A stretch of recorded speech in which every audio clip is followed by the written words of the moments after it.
သူတို့ဟာနိုင်ငံတော်ကြာဆုံးခန်းကိုဖွင့်ဆိုပြနိုင်တဲ့တခြင်းတစ်ပုဒ်ဖြစ်တယ်။သူတို့ဟာနေ့ချွေးတစ်လုံးလုံးညချွေးတစ်လုံးလုံးချမ်းသာဖို့တည်ငါလက်မှတ်ပျောက်ဆုံးနေတဲ့လူတွေလိုဆင်းရဲလိုက်တာလိပ်စာအတိအကျအတိုင်းလမ်းမမဘူး။မြို့ဟာရေကြောကြက်တဲမှုနဲ့ဘဝဟာစီးပွားရေးကြက်တဲမှုနဲ့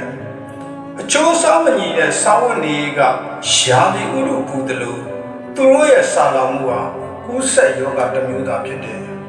။ရုပ်သားကြီးရောက်ခဲ့ရတဲ့ပွဲတော်လို့ကမောက်ကမကာကျူကကွက်နဲ့ဖြောပြမှုတွေပါဇက်တွေလောက်ရအာယုန်တွေလွေမျောရကိုယ်လောကရန်ကိုတရုပ်ဆောင်ရတဲ့ဇလန်းမှာငိုချင်းအောင်မပြီးဆုံးသေးတဲ့ဝတ်ပဲရှုံးရဆက်ဖို့သူတို့ဘဝကအတွင်းပြတ်နေတဲ့နိုင်ငံတော်အနာနဲ့ဆင်းတဲ့နေတဲ့တိုင်းပြည်မှာအညီဟောင်းတဲ့ဖွက်တာခေါင်းတိုးဝင်ပြီးတဲ့အဖြစ်ကတစ်ဖြတ်ဖြတ်နေထေအားနေတဲ့အနာဂတ်ကိုမကြာခဏဖွင့်ကြည့်အရွယ်ရောက်ခဲ့ရတဲ့ခေတ်ထဲလူဆန္ဒနဲ့အညီလူဖြစ်ခွင့်မရတာသူတို့ပဲအဲ့ဒီအထက်သူတို့ဟာတေငယ်စောလူအခွင့်နဲ့နေတယ်အထာတုံအားယူခဲ့တဲ့ဘွာရတဲ့နာကျင်စွာယူသားတယ်ဘယ်သူတည်ငယ်တေမှချင်းစိတ်ပြီးစီမှုတွေကိုဘဝကိုမွေးမြူခဲ့ယူနေရမရှိတဲ့လက်တဲ့စိုက်ဝင်သွားတဲ့စုကဖြောက်နေချိုးတယ်ကျမ်းမာရဲ့မကြီးမြတ်တဲ့လူတွေမှုသင်ခန်းစာသူတို့ဖတ်စာအစင်တန်းချုံတော်ကမွေးကြီး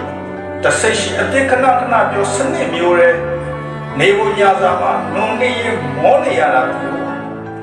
လူတချို့ဆန္ဒမှာအုတ်ချခံရတဲ့ကလေးကုန်ပြီလား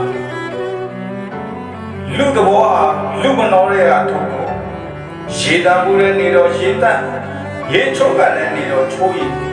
ညောင်းလည်းရောက်တော့ရေစိုးရင်ကြီးဆိုတဲ့စကားနဲ့သူတို့ပြဋ္ဌာန်းခံရကံတရားနဲ့ဓမ္မတဲ့တော့နှိမ်ခံရတယ်ရှိနေတဲ့မြင့်အတိုင်းစီးနေတဲ့ရေသူတို့ဟာကန်းနဲ့ဝေးတယ်အလို့ရပြက်နေတဲ့ဘဝကိုပြင်ဖို့တူမရှိစောင့်မရှိလက်နက်ကရိယာကစားပလာမရှိမြုံမိနေတဲ့နိုင်ငံရေးစီးပွားရေးမှာသူတို့ဟာနေစရာမရှိ